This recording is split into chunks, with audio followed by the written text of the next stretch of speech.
The Hantavirus count on the MV Hondius is up to 13.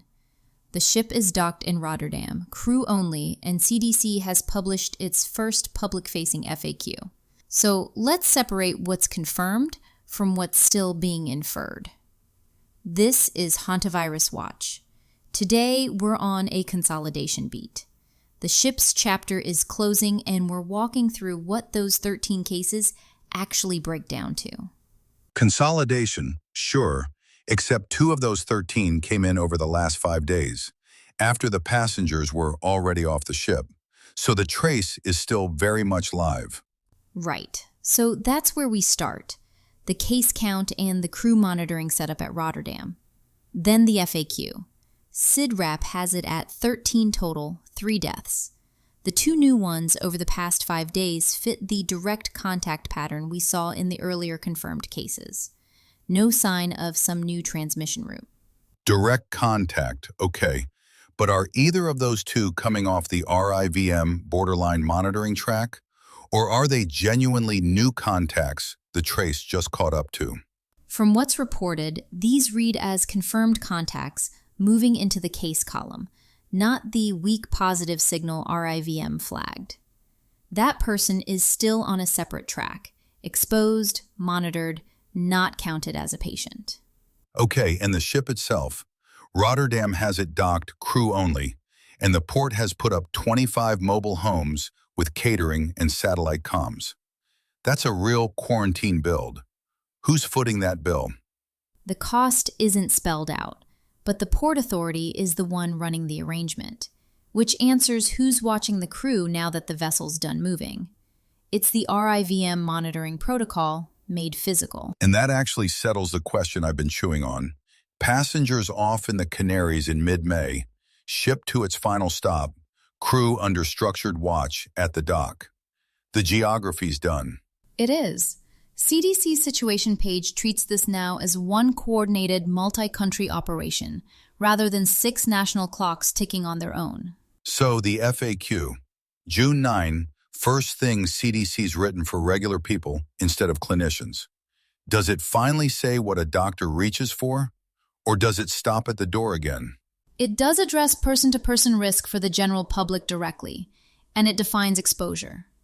On treatment, it doesn't name a drug.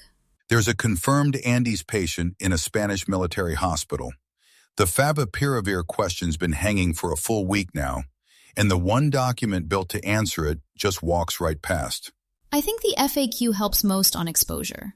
It gives a worried traveler a plain language definition of close contact and a sense of where their actual risk sits. The treatment silence is real, but that's a clinical gap.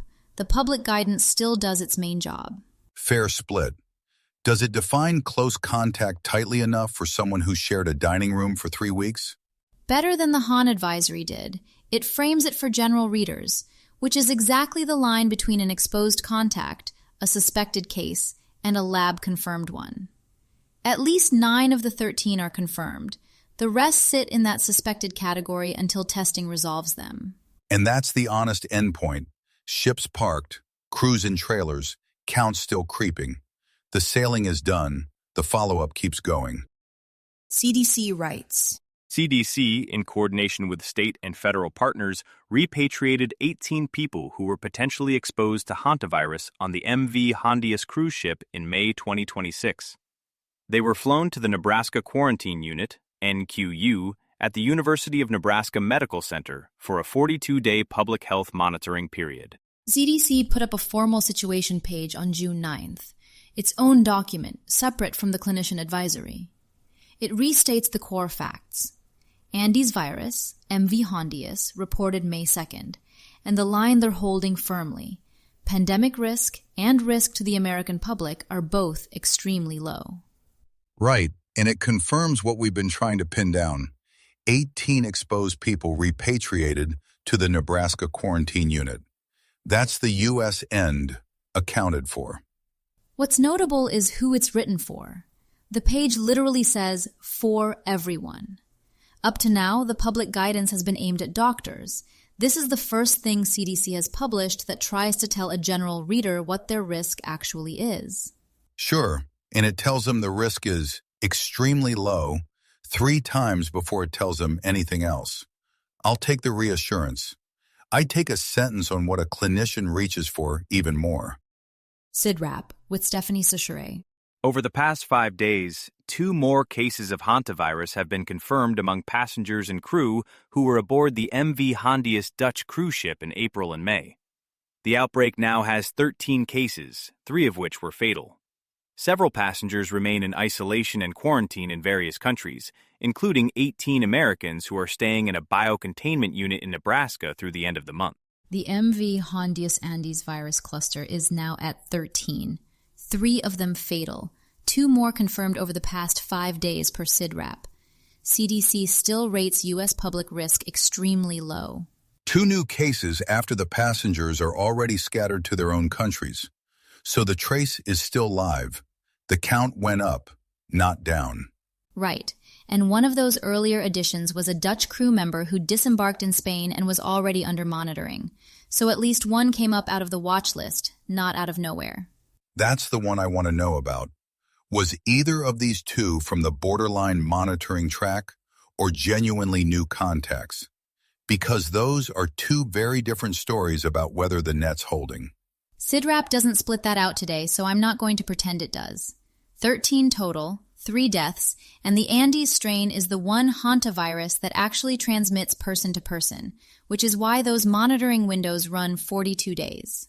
42 days. The 18 Americans in the Nebraska biocontainment unit are sitting tight through the end of the month for exactly that reason. This one's from CDC.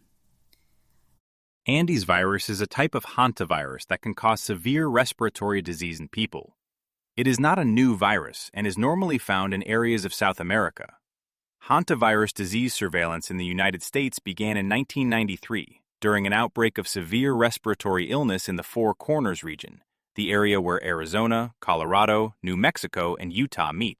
So this June 9 FAQ from CDC is a different kind of document. Their first public-facing explainer written for everyone, not the Han advisory aimed at clinicians. Different audience, different job. And the main line for a general reader is right up top. CDC says pandemic risk from this outbreak, and overall risk to the American public and travelers, remains extremely low. CDC also emphasizes that Andes virus has been circulating in South America for decades. Okay, but I read the whole page looking for one thing. What does a clinician actually reach for? The Spanish military hospital case, the favipiravir question I've been chasing. This explainer talks about who's at risk and walks you through the contact tracing history, and then it just doesn't touch treatment. It does add context, though. CDC notes it ran the 2018 Andes contact tracing investigation after a case turned up in Delaware.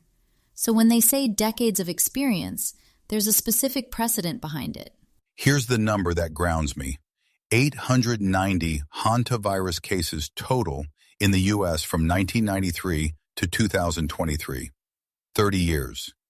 So a confirmed American case out of this outbreak, and there are none right now, would actually be a notable thing, not background noise. This one's from BBC News. MV Hondius, the Dutch cruise ship hit by a deadly hantavirus outbreak, has docked at its final destination in Rotterdam.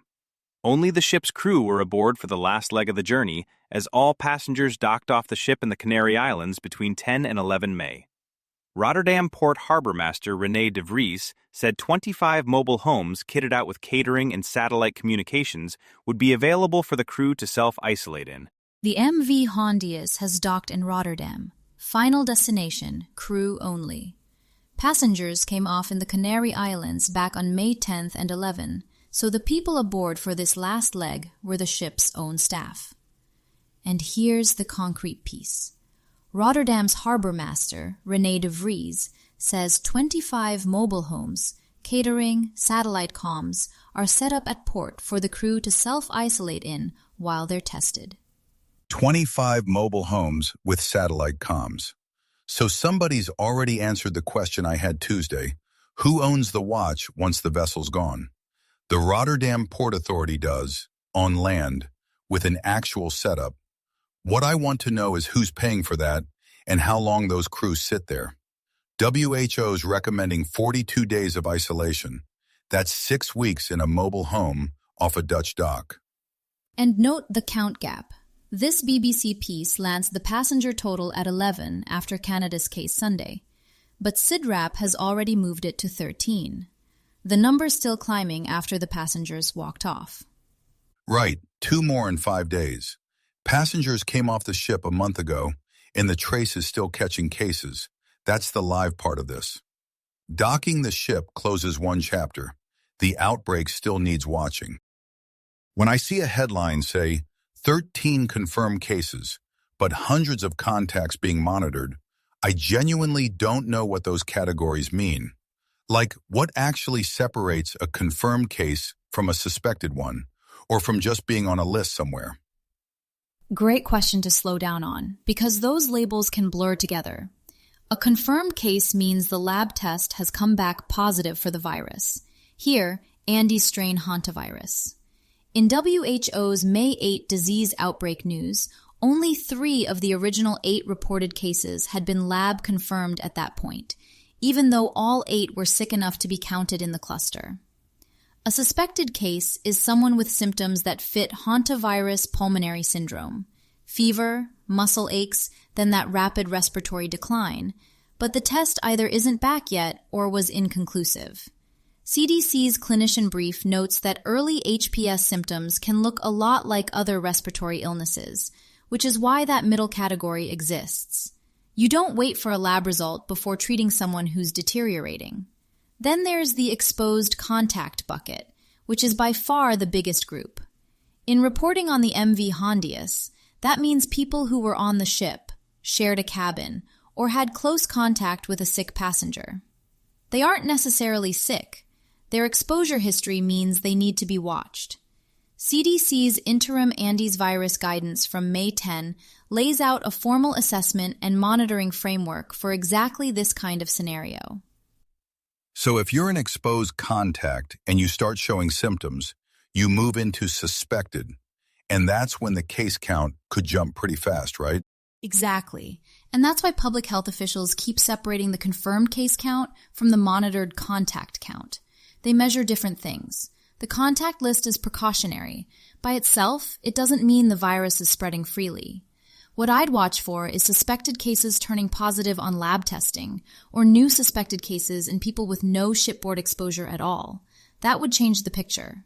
For now, if you are on the MV Hondius or in close contact with someone who was, CDC guidance is to contact your local health department or a clinician. Don't self-diagnose, and don't wait if respiratory symptoms develop. If you value clear daily briefings on fast-moving risks, try Iran War Daily, a foreign affairs update on the U.S.-Israel-Iran war, strikes, ceasefire talks, the Strait of Hormuz, oil markets, and Hezbollah spillover. Find it wherever you listen to podcasts. You'll find links to every story we covered today in the show notes, so if one of them caught your attention, you can follow up there. That's Hantavirus Watch for today. This is a Lantern podcast.